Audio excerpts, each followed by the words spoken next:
Over the last couple of weeks, we've really been rocking like a TBC character vibes type theme when it comes to our weekly videos.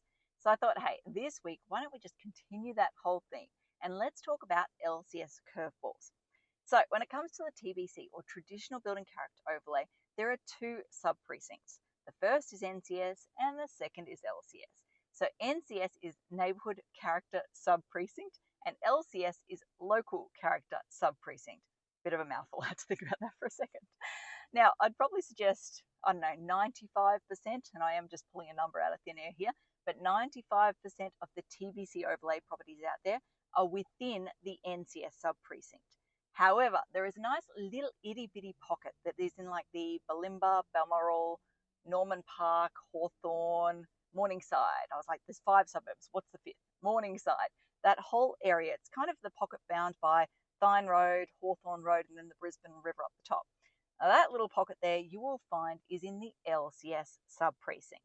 Now, what I'll do when I go back and edit this video, I'll actually put a map in so you can see what I'm talking about there. But when it comes to this little pocket, there are 3 curveballs that you need to kind of be ready for or be aware of. First and foremost, the LCS precinct voids certain exemptions. Oh, that's a massive do. Number 2, the LCS sub-precinct means that a whole heap of the criteria just simply do not apply within the planning scheme. Woohoo! We'll take that win, right? And then last but not least, there is some weird and wonderful additional criterion that you need to be wary of. So, some wins and some losses. Let's start by talking about the exemptions. So first and foremost, if you go to the prescribed accepted development list and you look specifically at the TBC overlay list, what you will find is that there's 2 dot points that have a nice itty bitty little statement in them that say we're not in the LCS sub-precinct. The first is carports and the second is enclosing under the core. So anywhere else, I shouldn't say anywhere else, most other parts of the city, you can do carports up to 50% of the frontage of the width and you can enclose under the core without triggering an application in the TBC overlay. But when it comes to this part of town, unfortunately, they trigger an application. And we are forever lodging applications for those 2 things in those pockets. Like, that'd be the bulk of our work in those suburbs. So yeah, unfortunately, you do need to be aware that 2 standard exemptions do not apply when you're in that pocket.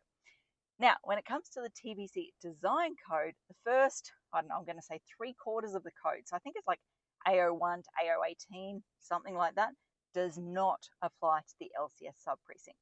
So if you look at the little subheading up the top of that code, the first however many, like I said, roughly 18 criterion do not apply. Woohoo! Take that win.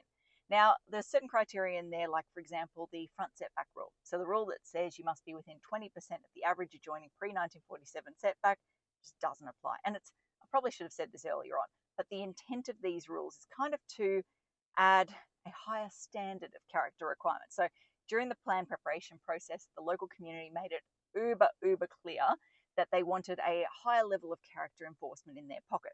So council created all these additional rules to suit the local desires, let's just say. So if you take it back to that base principle and you go, okay, the key driver here is to enforce a higher standard of character requirements, why would you do away with some of the base principles like front setback requirements? I don't know. I've never understood that one, but that's a side tangent we don't need to go down today.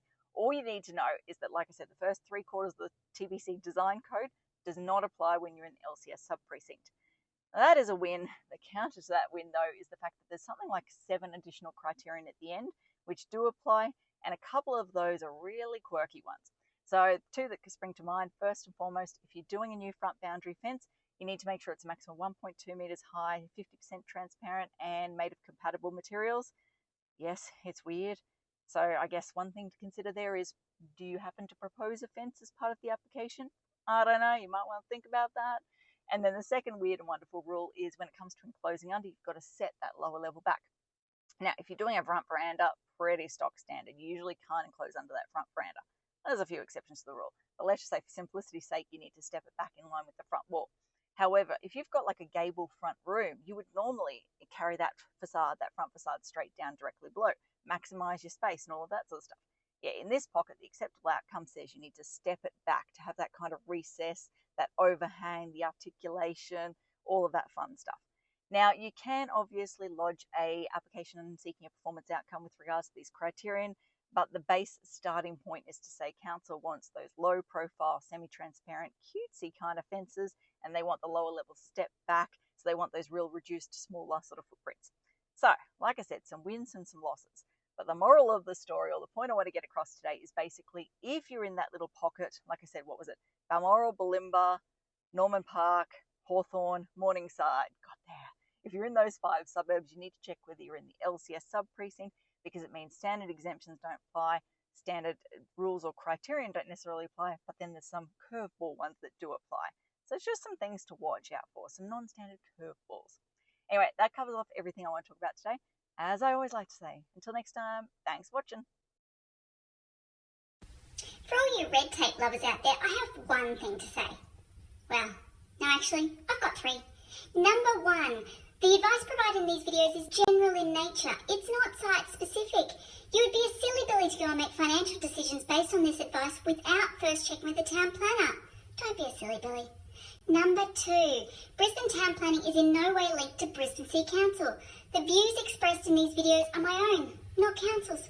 So if you don't like them, blame me, not council. Number 3, what was my number 3? Oh yeah, the views expressed in these videos are accurate at the time of recording. If you're watching this video back 10 years from now, the views may not be so accurate. That's all.